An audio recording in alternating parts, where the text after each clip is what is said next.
Voilà. Et puis à côté de Gilliane, il y a Jacques Ray. Alors Jacques Ray est professeur émérite de chimie à l'Université de Provence, donc Aix et Marseille. Et il est également président, alors je le lis parce que je ne veux pas écorcher, président de la Commission environnement et du développement durable du Conseil des communes, régions et Europe. Ça, c'est des régions d'Europe, voilà. Donc ça, c'est bien pour votre imprimeur, les cartes de visite, là, ça y va, là. Et alors, Jacques, eh ben, il y a 20 ans, il avait déjà commencé à alerter les médias, enfin, agir un petit peu sur les problèmes de la chimie et notamment la corrélation entre santé et environnement. Donc aujourd'hui, il y a un programme REACH, aujourd'hui tout le monde sait ça, le professeur Bellepomme vous en parlera demain, mais bon. Donc Jacques, il était déjà dans les starting blocks il y a 20 ans.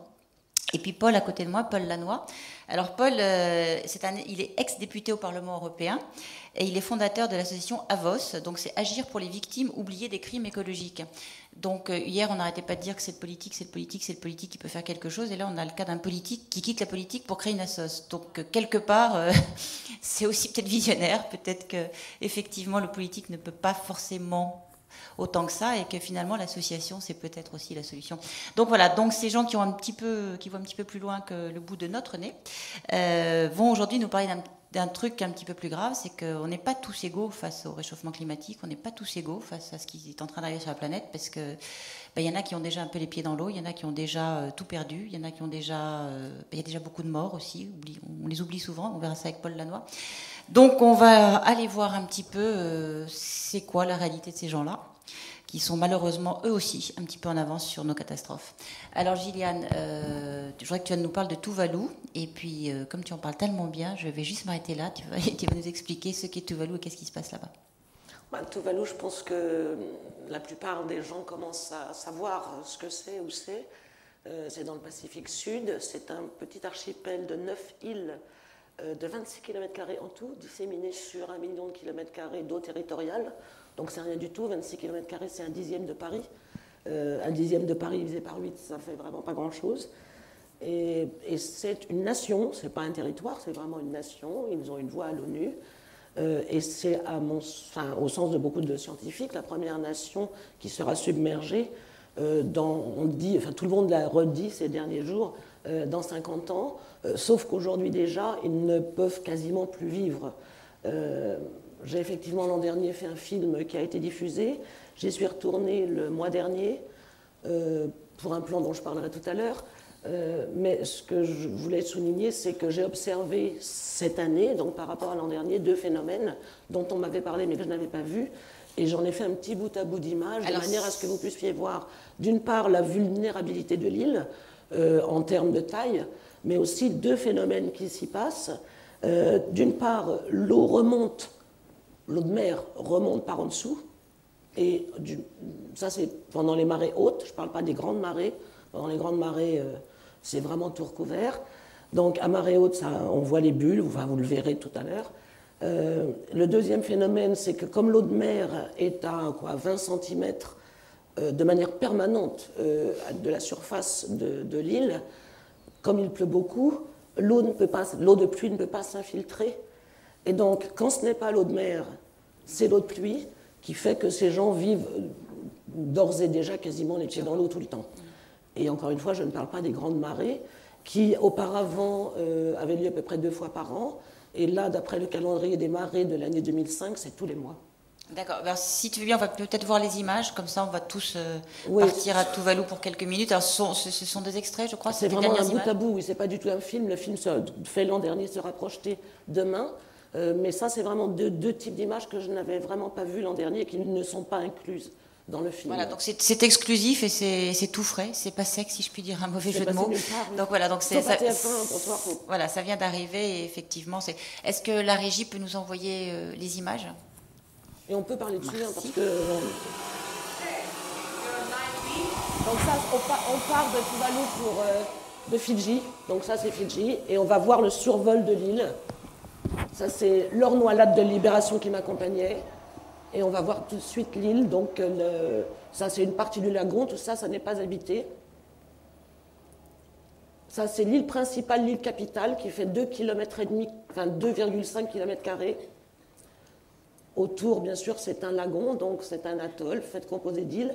Ce qu'on voit là-bas, c'est la piste d'atterrissage qui a été construite par les Américains en 1942, en creusant des trous un peu partout dans l'île qu'on va voir ici. Voilà, on voit des étendues d'eau ici, ça sont les trous creusés par les Américains.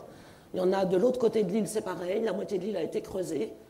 Et je suis restée un peu longtemps sur ces bouts d'images parce que la piste d'atterrissage est extrêmement importante, puisque tout à l'heure, on va voir la remontée des eaux par l'eau de mer en dessous sur le côté droit de l'aéroport, et ensuite l'inondation par les eaux de pluie sur le côté gauche de l'aéroport. Donc ça, c'est un jour normal. On va voir qu'il y a une petite flaque. Voilà, quelquefois, c'est complètement sec. Donc ça, c'est à côté de l'aéroport, le long parallèle à l'aéroport. Et un jour, je suis passée et j'ai vu ça. Et ça, c'est l'eau de mer? Ça, c'est l'eau de mer. Et l'eau de mer remonte. Donc, bon, vous allez voir toute une série de bulles parce que j'ai mis... elles sont partout, quoi. Il y a vraiment des milliers, des milliards de bulles.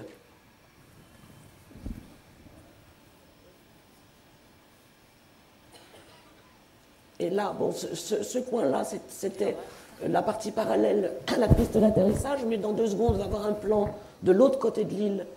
C'est la même chose. Et j'insiste beaucoup, c'est une marée haute normale.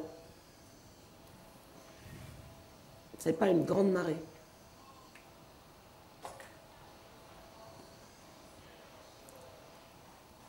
Ça, c'est là où stagne l'eau de mer, avec la scientifique responsable de la météo qui explique, en anglais malheureusement, je n'ai pas eu le temps de mettre de sous-titres.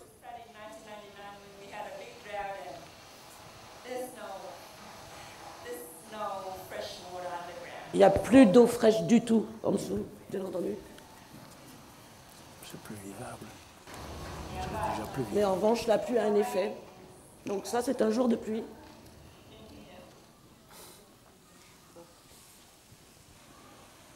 La première côte, la première nation voisine est à combien de kilomètres? La plus grande, Fidji, est à 2h30 d'avion. Je pense que cela représentait 2500 km.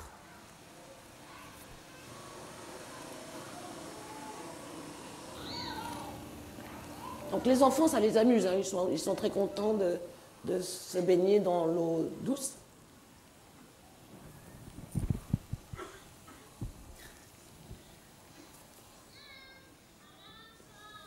C'est un peu en longueur, mais enfin, je voulais quand même que tout le monde se rende compte de ce que ça représentait sur une île de cette dimension.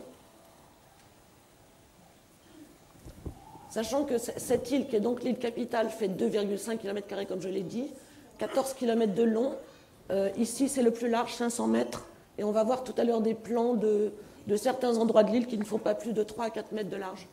Et tu rappelles combien d'habitants? 11 000 habitants sur les 8 îles. Donc là, il y a des îles plus l'eau. petites, donc. Pardon ? Ça, c'est l'île principale, donc il y a des îles encore plus petites que ça? C'est l'île capitale, elle n'est pas principale. Elle est capitale, mais en taille, elle est... Il y a une île qui fait 5 km². Donc, bien entendu, ils ne peuvent plus cultiver, parce que leur culture traditionnelle étant le taro, qui théoriquement se plante à peu près 1 mètre, maintenant ils sont obligés de remonter un petit peu. Et encore, les feuilles pourrissent, tout pourrit. Ils sont approvisionnés comment? Ils reçoivent leur alimentation, et le reste d'ailleurs, parce qu'ils commencent à consommer malheureusement. Mais enfin bon, on ne peut pas leur reprocher, on a fait la même chose. Attends, essaye de prendre ton petit micro à la main, carrément. Voilà.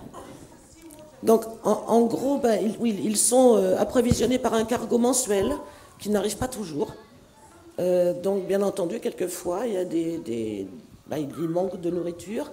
Donc, un des points positifs, c'est qu'ils ont appris il y a 2 ans à faire du compost. Donc, chacun fait son petit jardin pour essayer de planter tomates. Donc, ça, c'est un des habitants qui prend avec le sourire le fait que son île va disparaître en disant venez rapidement, sinon bientôt il faudra que vous veniez avec des lunettes de plongée.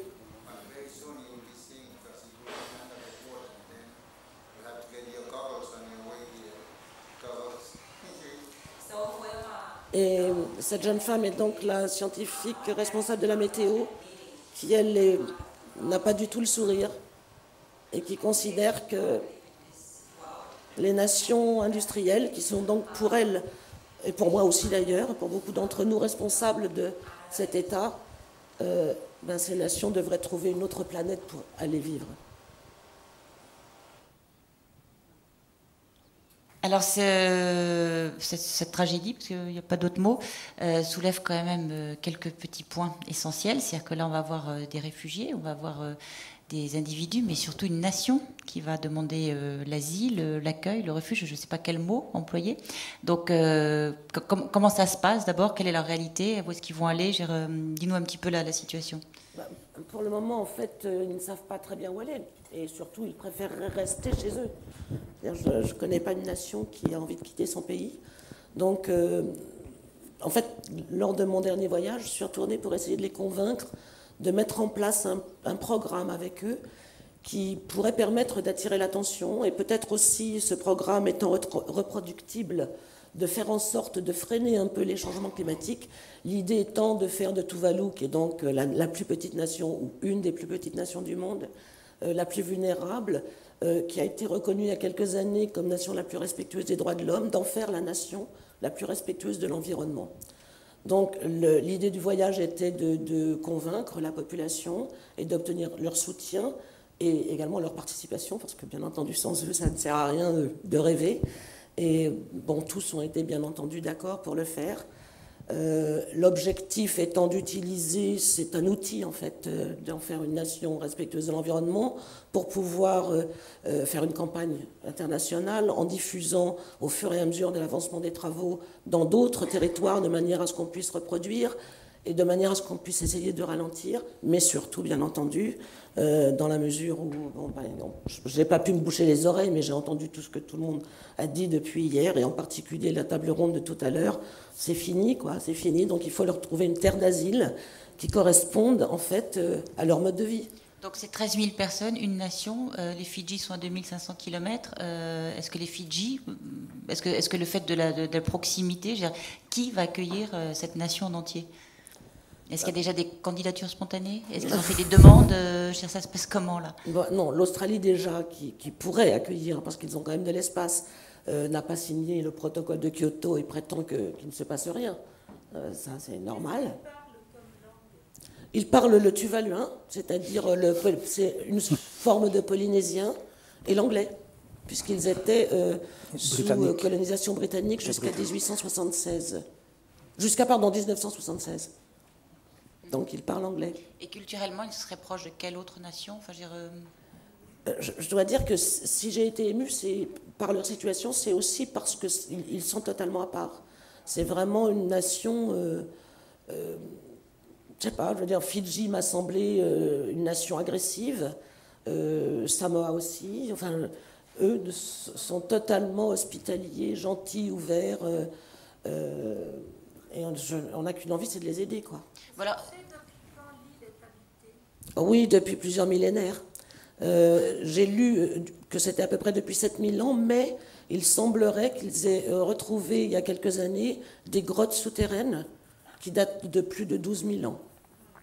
Donc effectivement, ils sont très vulnérables tout petits, mais ils ont vécu jusqu'à présent sans problème. Ils ont vécu en autarcie sur cette toute petite île depuis si longtemps, donc sur ces petites îles, oui. Alors il n'y a pas de justice. Et passer d'une île à l'autre, c'est tout un programme. Donc ils ont été très écologiquement responsables pour maintenir leur territoire jusque-là, et il n'y a pas de justice, c'est les premiers punis. Alors maintenant, on va essayer de voir un petit peu quels sont les outils juridiques internationaux, peut-être, qui manquent pour répondre à cette problématique. Par exemple, si ces gens-là vont à l'ONU, qu'est-ce qu'on va leur répondre Ah oui, ils y vont. D'abord, ils ont une voix. Ils étaient à Johannesburg. Ils sont partout. Qu'est-ce qu'on leur répond aujourd'hui? Ils étaient au sommet de Johannesburg, on ne les a pas écoutés. Et là, ils étaient récemment à Buenos Aires et à l'île Maurice. En fait, on les écoute, mais on ne répond rien. Oui, on les écoute gentiment et puis on passe au sujet suivant. Mais je voudrais quand même signaler aussi que Tuvalu fait partie des pays ACP, c'est-à-dire Afrique, Caraïbes, Pacifique, qui sont les pays avec lesquels l'Union européenne a des relations particulières. Avant, c'était la Convention de Lomé, etc. Donc maintenant, Tuvalu fait partie de ce groupe de pays où il y a toute l'Afrique, il y a les pays des Caraïbes et les îles du Pacifique.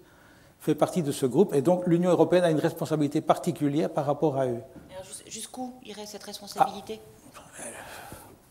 Je ne crois pas qu'elle va jusqu'à devoir les héberger, parce que culturellement, nous sommes quand même fort différents, mais en tout cas de les aider à trouver une solution. Enfin, humainement, on est très pareil, et quand on a tout l'eau à sous fait, les pieds, généralement, au bout d'un moment, ça se finit mal. Quoi, donc, Mais je signale que le Premier ministre de Tuvalu, il y a 2 ans, c'était en septembre 2003, a fait une déclaration qui a fait beaucoup de bruit à l'époque, puisqu'il a annoncé la situation, et il a dit « Nous avons déjà planifié l'idée que nous devions quitter le territoire. » Et il a surtout dit que ça s'apparentait à du terrorisme. Il a parlé de terrorisme, on était dans la foulée du 11 septembre 2001, même si c'était 2 ans plus tard, mais il y avait à peu près la date anniversaire. Est-ce qu'ils ont engagé des démarches juridiques? Est-ce qu'ils ont pris un cabinet d'avocats pour faire un procès aux États-Unis, par exemple? Il y a quelques années, oui. Un des premiers ministres a eu cette intention, mais comme je l'ai dit, c'est vraiment un peuple totalement pacifique, et aucun des Tuvaluens n'a eu envie de se battre. Pour eux, la discussion vaut plus qu'une action en justice. Tous ces enfants qu'on a vu jouer dans l'eau, je veux dire, ils vont vivre où? Oui, bien sûr, non, mais ça, je dois dire que j'ai aussi dit au tout Premier ministre qui m'a répondu « We like talks ». Talks, d'accord, mais les trous creusés par les Américains en 1942, ils continuent à parler. Ça fait plus de 60 ans. D'accord. Oui, monsieur, il y a une question là.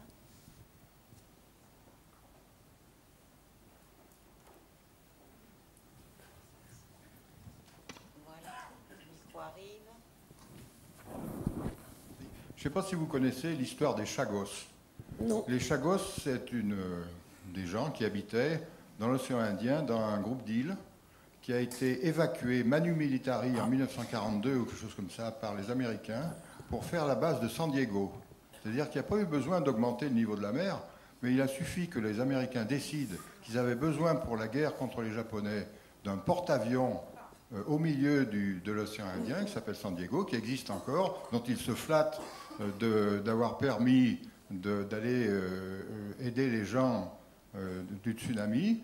Mais ils ont pris les gens, vous savez comment ils ont fait? Ils leur ont dit, on va vous emmener en voyage à La Réunion ou à Madagascar. Ils les ont embarqués en voyage, et quand ils sont arrivés, ils leur ont dit, le bateau ne repartira pas, vous ne rentrez pas chez vous, c'est terminé. Et il y a un roman, cette histoire a été écrite récemment par une femme de par là-bas, je ne sais pas exactement. C'est hallucinant, parce que, alors on prend l'exemple de l'augmentation du niveau de la mer, alors qu'il n'y a pas eu besoin de ça pour évacuer avec une brutalité incroyable une population identique. Oui, en fait, je pense que sur Tuvalu, il s'est passé à peu près la même chose. La population était moindre à l'époque, mais quand 4200 ou 5000 soldats américains sont arrivés sur l'île capitale, toute la population a été évacuée sur une autre île. Et ensuite, bien sûr, ils ont creusé les trous parce qu'il fallait faire la piste d'atterrissage. Plus les essais de bombes atomiques qu'ils ont fait aussi. Hein. L'île de Bikini, c'est quand même aussi dans la région. Hein. Bon, alors là, donc on arrive à un premier constat, c'est qu'apparemment aucun élément juridique international n'est en place, aucune décision n'est prise. Enfin, donc là, on est vraiment déjà au bout de la planche. Là. Par contre, on va aller voir avec vous, Paul Lannoy. Oui. J'aurais voulu faire une réflexion peut-être plus politique sur le problème.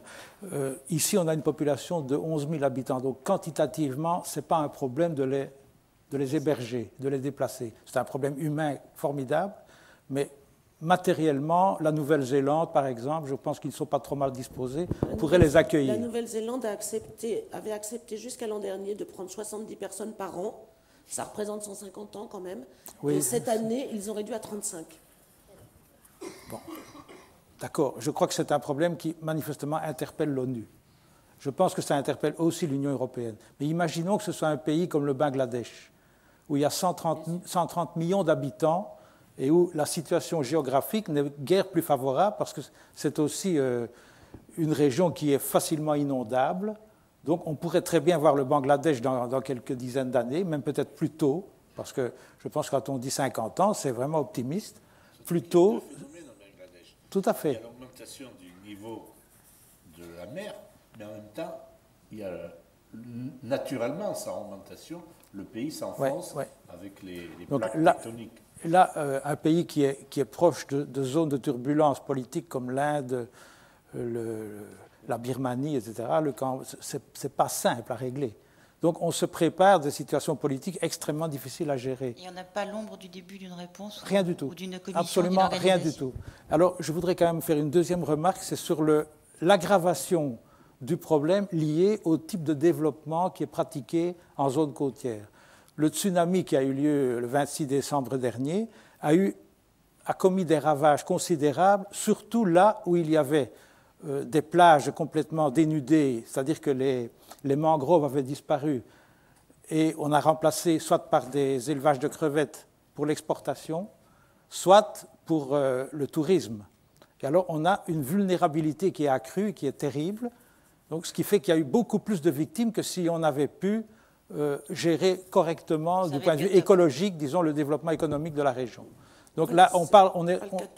Non, je ne parle pas de Tuvalu, ici je parle en général, mais je pense que ce phénomène donc, risque de s'aggraver du point de vue des conséquences humaines pour les populations qui sont dans des zones vulnérables, et les zones vulnérables sont vulnérables par notre faute aussi.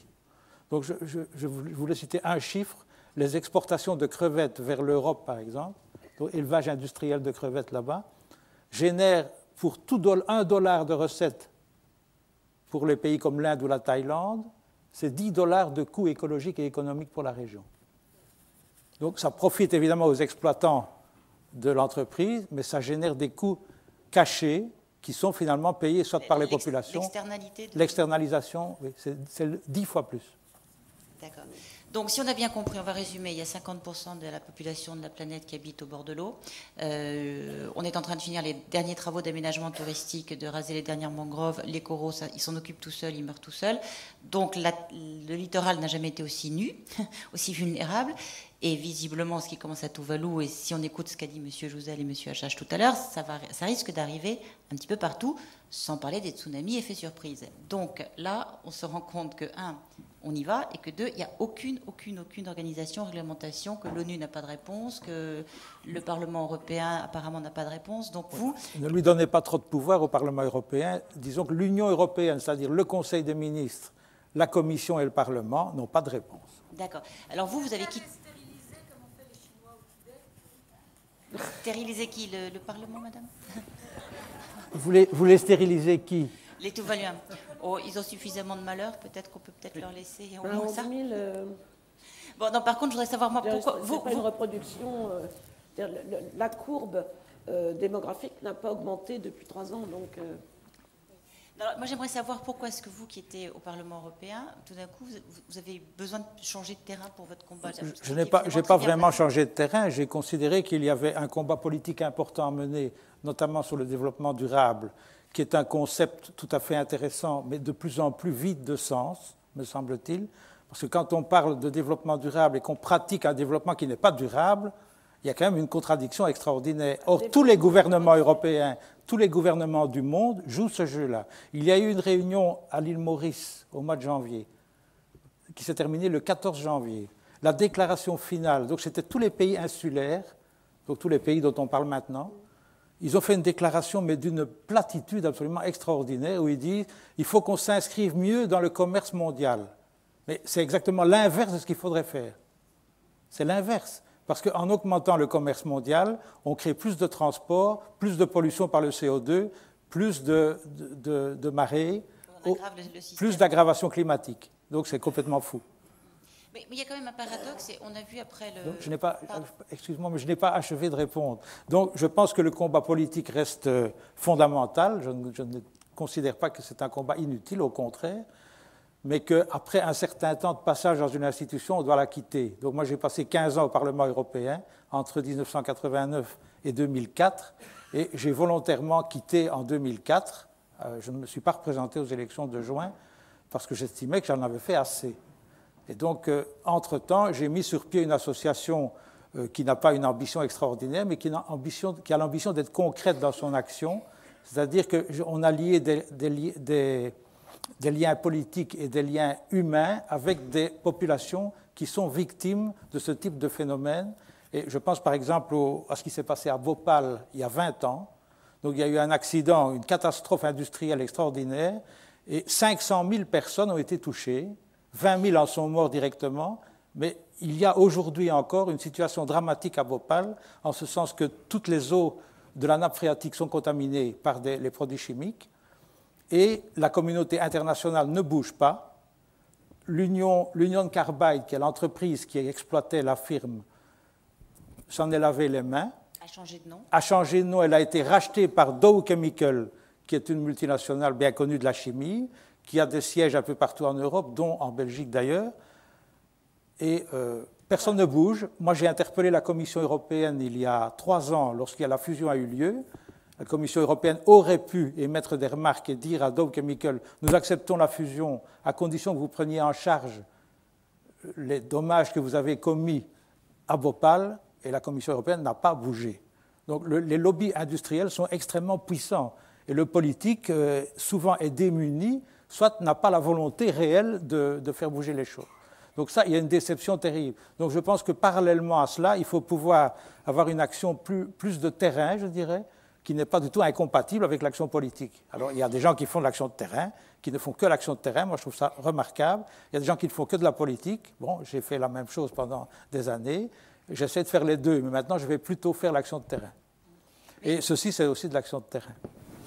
Paul Landa, quand on parlait tout à l'heure, vous disiez le tsunami, il y a eu un mouvement de solidarité mondiale quasiment instantané. Oui. Dès le lendemain, il y avait des promesses de dons. Il y a eu vraiment un élan mondial. Oui, tout à fait. Un élan tout à fait positif. Pourquoi est-ce que pour Tuvalu, il n'y a pas de réponse, il n'y a pas d'élan? C'est quoi? C'est un problème de couverture médiatique? Il n'y a pas de touristes à Tuvalu. Il n'y a pas de touristes. Et il n'y a pas encore de victimes.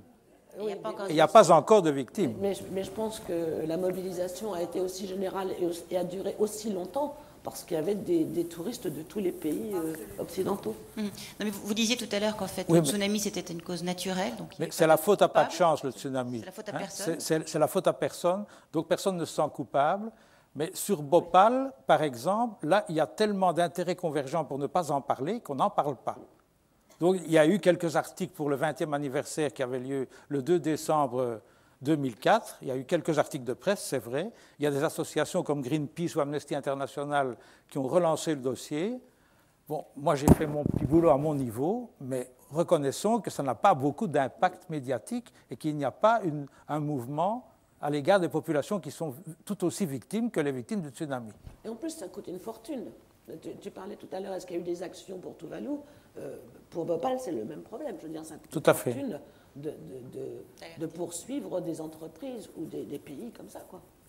Oui, mais enfin, la décontamination des nappes phréatiques est un travail. Si la firme ne le fait pas et si on se perd dans les aléas juridiques pendant 20 ans, ça ne va pas améliorer la situation de la nappe phréatique. Mais donc, il est un fait que les pays qui ont un contact correct avec le pays concerné, qui est l'Inde, qui est l'État du Madhya Pradesh, pourrait très bien entreprendre un programme de coopération pour nettoyer cette nappe phréatique. Mais on ne fait rien. Est-ce que vous pensez qu'il faut étendre le concept de crime contre l'humanité à ce genre de crime écologique? Je pense, oui. Alors Jacques Rey, vous allez avoir un petit souci maintenant, puisque vous êtes censé défendre le développement durable et la communauté européenne. Est-ce que vraiment ça sert à quelque chose, toutes ces commissions, toutes ces usines un peu à gaz on va expliquer le développement durable à toutes ces régions, à toutes ces communes qui n'ont pas les pieds dans l'eau, qui n'ont pas de soucis, alors qu'il y a des urgences criantes à notre porte. Est-ce que le Parlement européen ne se trompe pas un peu d'urgence là? C'est pas le Parlement. Parlementaire. Donc, non, mais je crois qu'on est face à un constat d'abord scientifique.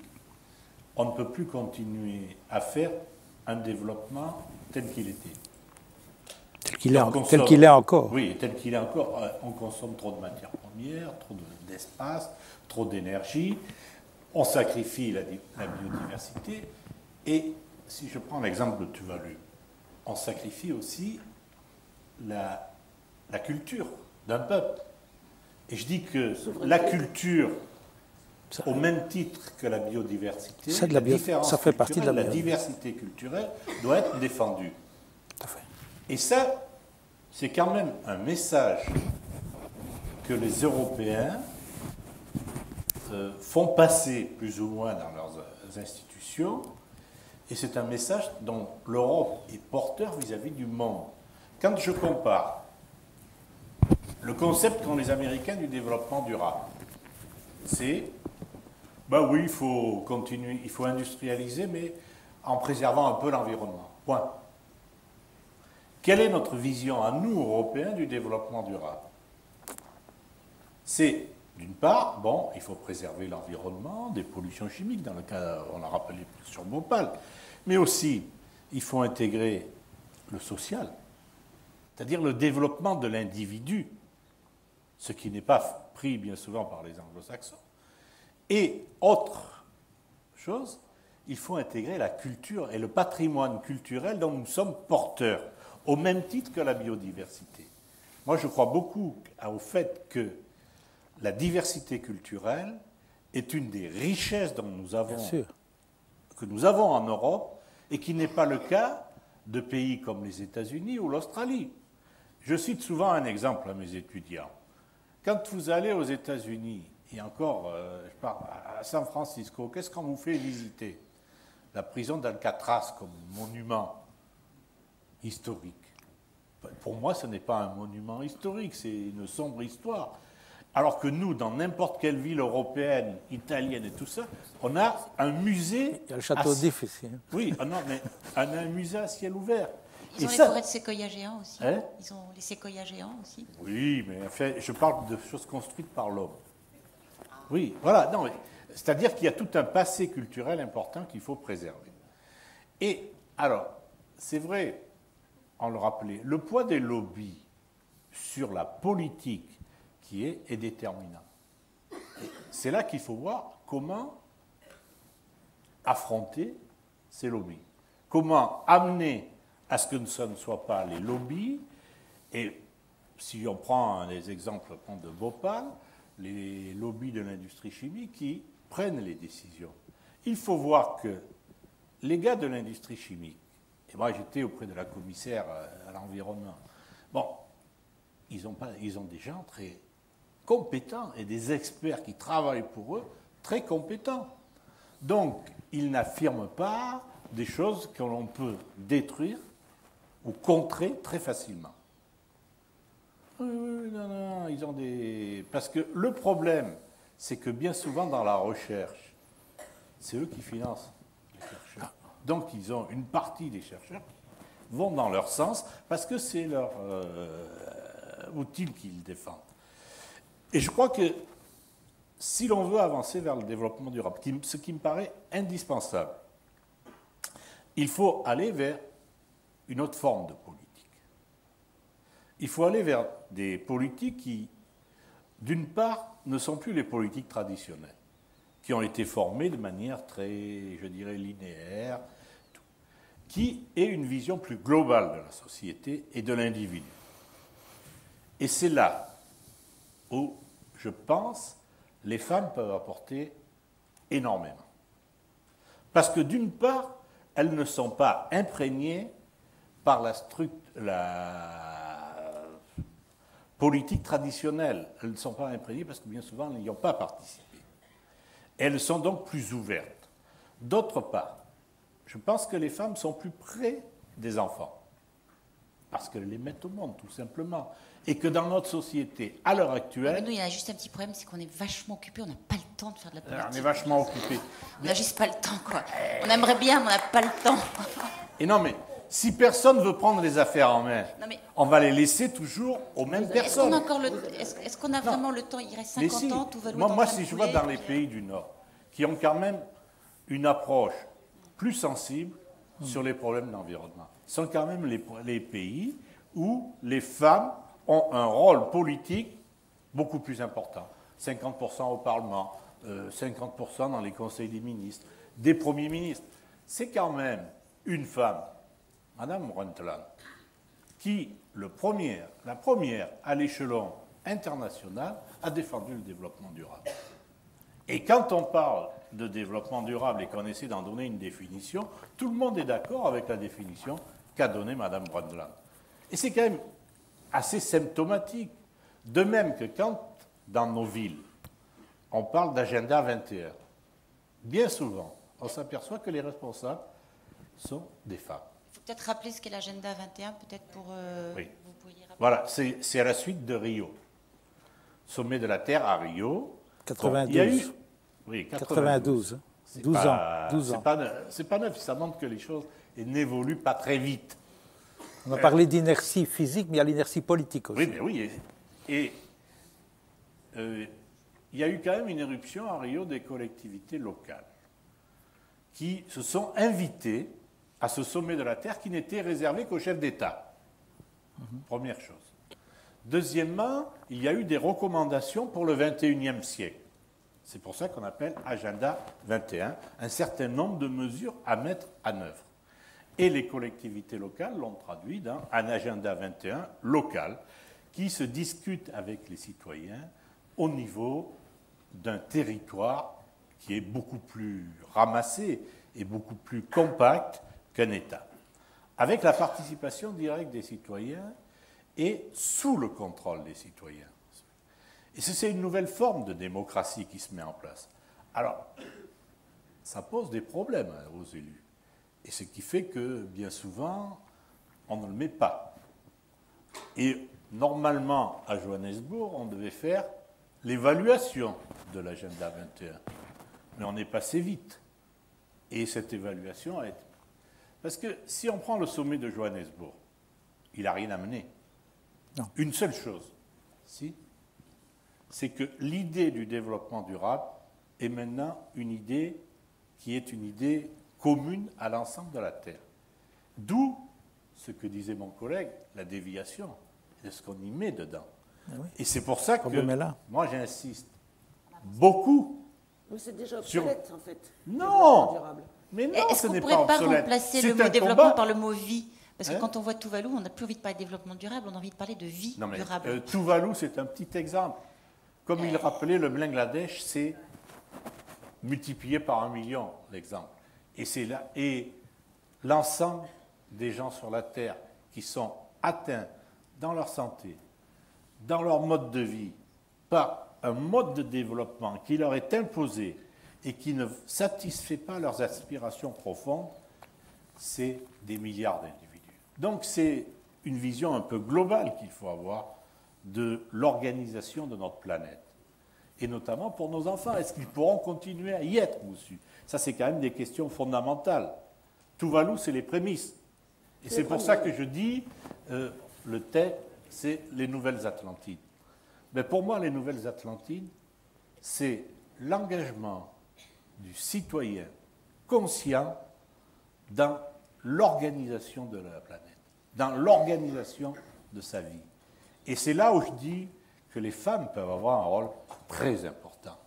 Et j'y tiens, parce que je l'ai compris, moi, de manière très empirique. Un jour, j'étais à Athènes, une assemblée générale de notre association, et je parlais du développement durable. Tout à coup, il y a une Suédoise qui se lève et qui me dit « Qu'est-ce que tu dis des femmes? Tu ne parles pas des femmes ?» Elle m'a jeté ça en pleine figure. Ben oui, elle avait raison. J'avais oublié cet aspect-là qui est fondamental. Et c'est en prenant des claques comme ça qu'aussi la pensée avance. Et avance de manière de la fois très rapide. Et c'est pour ça que depuis, j'ai intégré cet aspect-là. Et d'autant plus que quand je vois au niveau européen, quand même ceux qui ont le plus œuvré concrètement pour cela, j'ai toujours vu des femmes. Et donc je suis obligé de le constater. Moi, homme, j'ai mené des débats avec la commissaire européenne sur l'environnement en expliquant cela, etc. Mais elle a toujours soutenu. Qui n'était pas la plus mauvaise commissaire qu'on ait eue. Hein. Mais non, mais justement. Mais elle n'est plus là. Elle n'est plus Elle là. n'a plus ce poste-là. Mais elle est vice-présidente de la commission maintenant. Mais en fait, c'est une bataille qui est loin d'être gagnée, mais qui pourra être gagnée que par la mobilisation. Donc, mesdames, vous avez compris, à vous de jouer. Non, il n'y a pas que... En fait, c'est révolution des femmes, parce que maintenant, il est trop tard, donc il faut vraiment agir vite. De toute façon, la bonne nouvelle, c'est qu'on sera tous égaux, hommes-femmes, quand ça ira vraiment très mal. Maintenant, je voudrais juste voir un petit aspect, parce qu'il y a quand même le mot solidarité est évident. Oui. Je veux dire, si on souhaite arrêter un peu la machine qui s'est emballée, il va falloir commencer un peu à se priver, donc à partager, et donc la solidarité.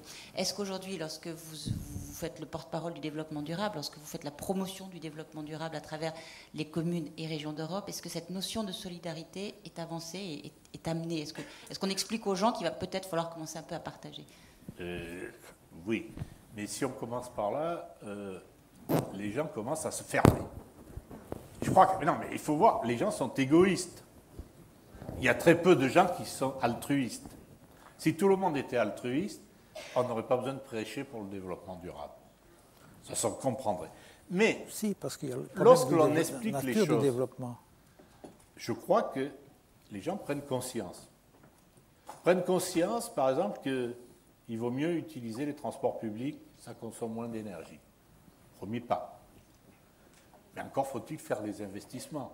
D'où la bataille qu'on mène dans les villes pour pouvoir développer des transports publics bien adaptés pour les gens, etc.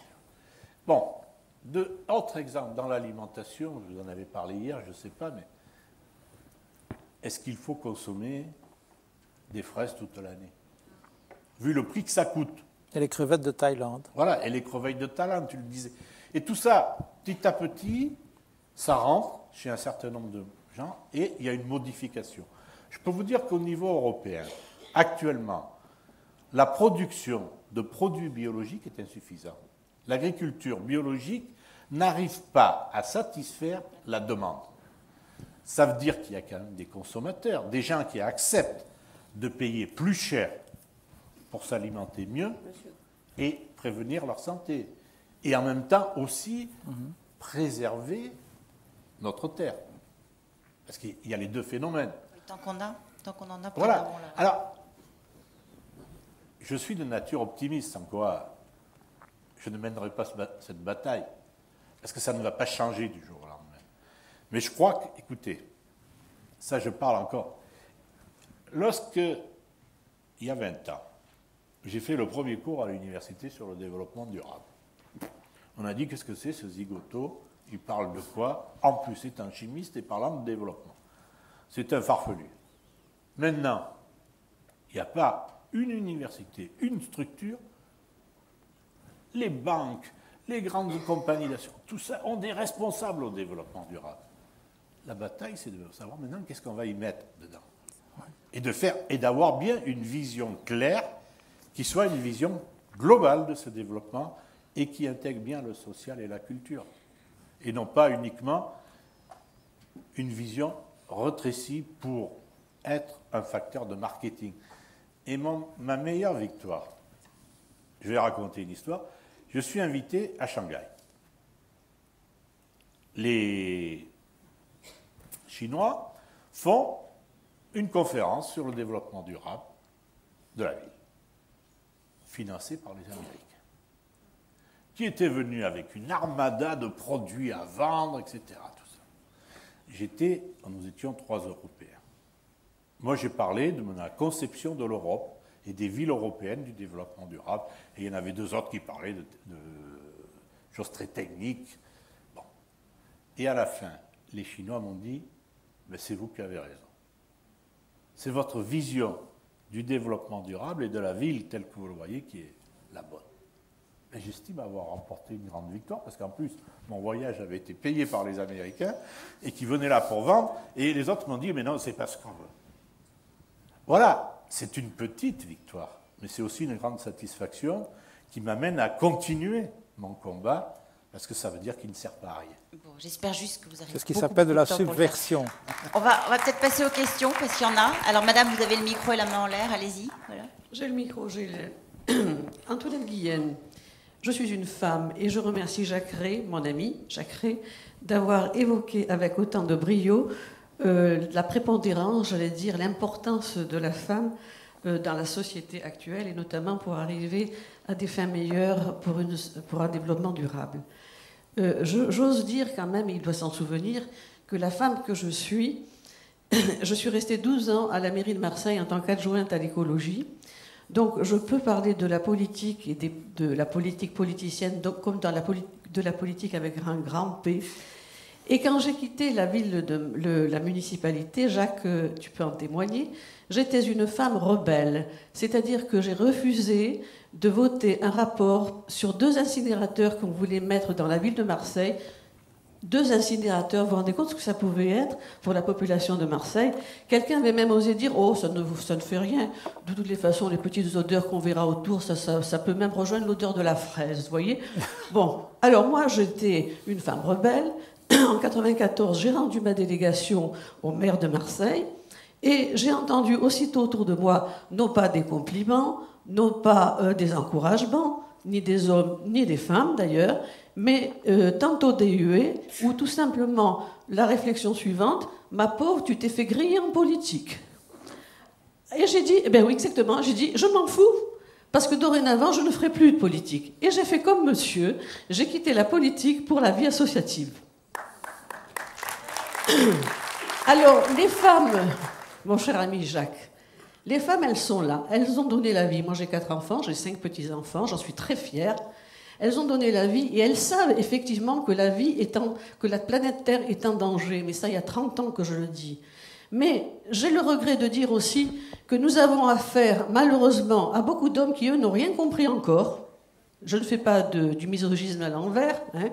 Mais je veux dire aussi que malheureusement nous sommes dans une société où l'homme avant tout cherche à la fois à se placer pour le pouvoir, à se placer pour le profit et à oublier finalement que nous sommes dans un monde qui va vers sa perte. La misère, la faim. J'ai ici pour quelques-uns peut-être qui voudraient, parce que depuis j'écris des petits poèmes, sans prétention, sur la misère du monde justement, parce que je ne peux plus la supporter. Alors, que toutes les femmes de la Terre se réunissent et arrivent à mettre fin à cette situation, je crois que les hommes, de temps en temps, ont besoin d'une bonne leçon. Alors, tu vois, Jacques, je suis à l'envers de ce que tu as dit. Tu as flatté les femmes, tu les as ennoblis. Moi, j'ai été un peu virulente, un peu méchante avec les hommes, mais excuse-moi, ça n'était pas vraiment de la méchanceté. Disons que c'était tout à fait amical. Merci.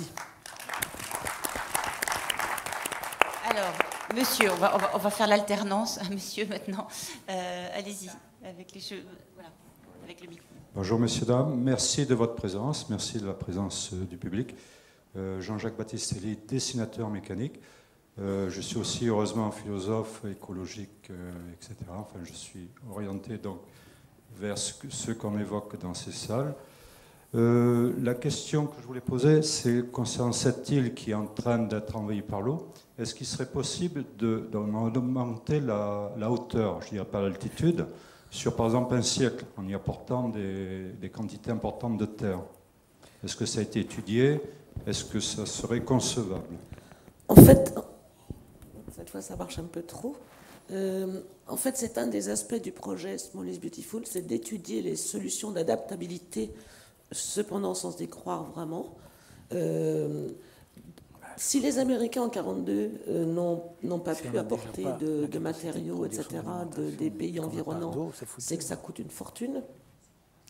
Donc on a suggéré l'autre jour d'aspirer le fond du lagon pour pouvoir rapporter le long des rivages, etc. Mais bon, ça n'est pas fait, mais je pense que c'est une solution à envisager. Mais si, comme l'a dit tout à l'heure un de nos interlocuteurs qui a précédé, les vagues, où l'élévation risque d'être de 10 mètres, c'est quasiment impossible, quoi. Alors, je veux bien symboliquement ramasser ce soir la première poignée de terre. Et puis, comme pour ceux de l'Asie, eh bien, si on s'y met tous, je pense que il y a certainement une solution. Et bien, milliards de poignées de terre plus loin. Je crois qu'il vaudrait beaucoup mieux diminuer notre consommation. Non, oui, mais il y a beaucoup de solutions. Oui. Il faut trouver les solutions et merci de votre poignée de terre. C'est joli, c'est symbolique, c'est très beau. D'autres questions? Moi, je voulais dire aussi, juste puisqu'on en est au symbole, excusez-moi, on a tous parlé depuis 2 jours des actions qu'on pouvait faire. Bien sûr, on peut les faire. Une des actions que j'ai faites à Tuvalu, c'est de rapporter toutes mes bouteilles plastiques, puisque ça n'est pas recyclé, ça n'est pas collecté là-bas. Donc, ça représentait un grand sac, même compacté. Et j'ai appris hier qu'ici, à Marseille, il n'y avait pas non plus de collecte. Donc, si chacun d'entre nous rapporte ses propres déchets recyclables, on aura déjà tous fait ensemble une action.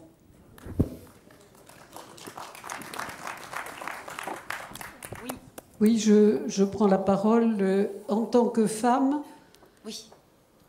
Qui ait renoncé avant même d'y entrer à la politique, parce que j'ai vu ce que ça donnait. À partir du moment où quelqu'un a l'impression qu'un poste, quel qu'il soit d'ailleurs, associatif ou politique, est un enjeu de pouvoir, ça devient une catastrophe. Grâce au ciel, enfin grâce je ne sais pas à quoi, moi, ou grâce à nos chromosomes, les femmes sont un peu moins atteintes par ce syndrome que les hommes. Alors bon, Mrs. Thatcher est un exemple fameux. On s'est toujours demandé si c'était vraiment une femme, mais vu qu'elle a eu des enfants, un contre-exemple. Elle devait l'être. Madame Alliot-Marie, le capitaine Alliot-Marie, le doute subsiste. Mais l'ensemble des femmes qui sont dans le tissu associatif et qui sont extrêmement actives dans le tissu associatif font progresser les choses. Seulement, elles les font progresser à leur niveau, avec leurs compétences, avec leurs convictions, et elles se heurtent très vite aux lobbies économiques dont nous avons parlé, aux élus qui, eux, défendent leur enjeu de pouvoir, et là, ça devient très difficile. Quand on parle de Tuvalu, le problème est légèrement différent. Il faudrait d'abord faire acte de solidarité. Alors, je vais vous raconter une histoire qui n'a rien à voir avec Tuvalu, mais vous verrez le parallèle. Dans mon département, on a mis en place un plan d'accueil des gens du voyage. Et chaque communauté, enfin chaque groupe de communes de plus de 5000 habitants, je crois, doit prévoir impérativement un terrain d'accueil pour les gens du voyage. Un terrain d'accueil a été choisi dans une commune à quelques kilomètres du Mans, c'est un terrain inondable. Et quelqu'un a dit tout de même, faut quand même pas exagérer, les gens du voyage sont des hommes comme tout le monde, ils n'ont pas les pieds palmés, ils n'ont pas vocation à vivre sur pilotis ou dans des péniches, donc on pourrait tout de même les mettre sur un terrain qui ne soit pas inondable. Eh bien, lors du conseil municipal, quelqu'un a dit « Ah oui, mais oui, il y a bien tel terrain, mais il est trop proche de chez nous. » Donc, je crois que pour Tuvalu, le problème, c'est celui-là. On veut bien les aider, on veut bien leur apporter de la terre, on veut bien même leur donner des parpaings pour surélever leur maison, mais qui va dire « Venez chez nous, on a quelque part une île inhabitée ». Après tout, peut-être que la France possède des îles inhabitées qui pourraient être colonisées. Peut-être que sur l'île de Pâques, il n'y a personne. Peut-être que... Bref, personne ne va dire « Venez chez nous, on va vous accueillir ». Ça, pour l'instant... Je ne vois pas une seule communauté qui va faire ça. Enfin, je voudrais tordre une fois pour toutes, non, une fois pour toutes, c'est beaucoup trop, mais tordre le cou à l'histoire du développement durable. Le développement durable, au départ, c'était le développement supportable. Soutenable ou supportable, sustainable, comme vous voulez, mais enfin, disons supportable. Or, actuellement, le développement tel qu'il est construit par les modèles économiques qui nous gouvernent, il est insupportable. Vous avez raison, madame, de rappeler cette dérive, parce qu'on est passé de supportable à durable, ce qui n'est pas du tout le même concept. Voilà. Je crois que malheureusement, nous n'avons plus du tout le temps, mais je vous rappelle que vous avez la possibilité de continuer à parler avec les intervenants, qui par ailleurs signent des livres dans l'espace librairie qui est tout près du bar. Donc malheureusement, on a un emploi du temps, mais par contre, les conversations peuvent continuer à bâton rompu auprès des livres que vous pouvez faire dédicacer, auprès d'un petit café au bar bio, et puis le festival est un espace ouvert, donc n'hésitez pas à continuer ces conversations en petit comité. Merci à vous tous de votre présence et à plus tard. Merci Patricia.